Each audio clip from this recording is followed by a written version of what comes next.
ఈరోజు వెల్దుర్తి మండలంలోని కుక్నూరు సెంటర్ దగ్గరకు పరిశీలించడానికి రావడం జరిగింది. ఇక్కడ ఒడ్లు కొంచెం జాప్యం జరిగింది. విషయం ఏంటంటే గత సంవత్సరం కానీ ఎప్పుడైనా మే నెలలో మొత్తం ఎప్పుడు మే ఎండింగ్ వరకు పోయినాయి. అదే రీతిలో పోతుంది. అకాల వర్షానికి ఏ గవర్నమెంట్ అయినా ఎవరైనా ప్రకృతికి ఇవ్వడం మేము చేయలేము కాబట్టి గమనించాలి. దీన్ని ఏదో ఆసరగా చేసుకొని నిన్న మాసాయపేటలో అక్కడిక్కడ ఏదో తప్పిదం అన్నట్టు చూపిస్తున్నారు. ఇది మంచిది కాదు. సరైన పద్ధతిలో విమర్శించేది కూడా.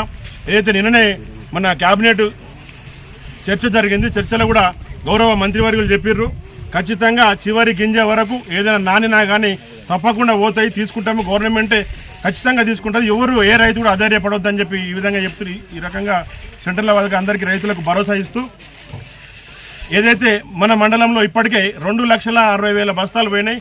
దాదాపు ఇంకొక 80,000 బస్తాలు ఉన్నాయి. అది మేజర్గా 2-3 ఊర్లలోనే ఎక్కువనే, మిగతా కూడా దాదాపు అయిపోవస్తున్నాయి.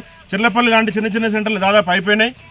ఎల్దుర్తి కూడా మ్యాక్సిమం అయిపోయినాయి. ఇంకొన్ని ఉన్నాయి కాబట్టి అవి కూడా గత ఈ నెలాఖరులో దాదాపు అయిపోతాయి.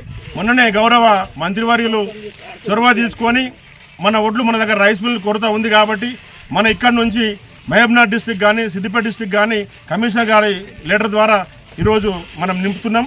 దాదాపు ఇంకొక వారం 10 రోజులలో ఇదే రీతిగా జరిగితే వెళ్ళిపోతే ఎవరు అధైర్యపడవద్దు. రైతులకు అందరికీ కాంగ్రెస్ పార్టీ ఏదైనా రైతు ప్రభుత్వం ఇది. ఏదైనా రైతులు ఇబ్బంది పడుతుంటే మన గవర్నమెంట్ చూసేది కాదు కాబట్టి ఇందిరా ప్రభుత్వంలో రైతులకు ఎప్పుడు భరోసా ఇస్తూ ప్రతి గింజ కొనేంత వరకు మేము దగ్గరుండి చేస్తాం, ఎవరు కూడా రైతు అధైర్యపడొద్దని చెప్పి నేను ప్రతిగా తెలుపుతున్నాను. మరియు వివిధ గ్రామాలలో ఉన్నటువంటి కొనుగోలు కేంద్రాలను పరిశీలించడం జరిగింది. ఇక్కడ ఒడ్లు కొనుగోలు ఏ విధంగా జరుగుతుంది, ఇక్కడ ఉన్నటువంటి సమస్యలు ఏంటి అని, నారీల సమస్య ఉందా అని స్వయంగా రైతులను అడిగి తెలుసుకోవడం జరిగింది.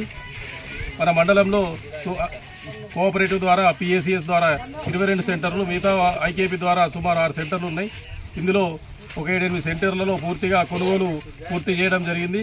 ఇక 70-80% కొనుగోలు పూర్తి కావడం జరిగింది. మిగతావి కూడా వారం రోజుల్లో ఖచ్చితంగా అందరు రైతుల దగ్గర నుంచి ధాన్యం సేకరణ జరుగుతుంది. రైతులు అధైర్యపడద్దు, ఎందుకంటే ప్రకృతి వల్ల కొద్దిగా పంట నాడడం జరిగింది. చివరి గింజ వరకు ప్రభుత్వం కొనుగోలు చేస్తామని ఖచ్చితంగా హామీ ఇవ్వడం జరిగింది. కొనుగోలు చేసిన మనకు అన్లోడ్ అయిన తర్వాత 3-4 రోజుల్లో రైతుల అకౌంట్లలో డబ్బులు పడుతున్నాయి. కానీ ప్రతిపక్షాలు మాత్రం కేవలం ఏదోటి విమర్శించాలనే దురుద్దేశంతో ప్రజల్లోకి వెళ్ళి పొత్తమిచ్చాడు పొద్దెరగాడు అన్నట్టు అదే పనిగా విమర్శించడం చేస్తూ ఉన్నారు. ప్రభుత్వ పనితీరును మెచ్చుకోవాలి కానీ కేవలం విమర్శించడమే పని కాదు.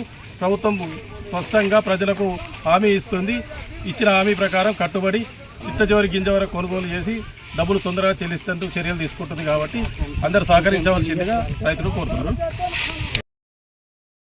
MFSN ఛానల్కు లైక్ చేయండి, షేర్ చేయండి, సబ్స్క్రైబ్ చేయండి.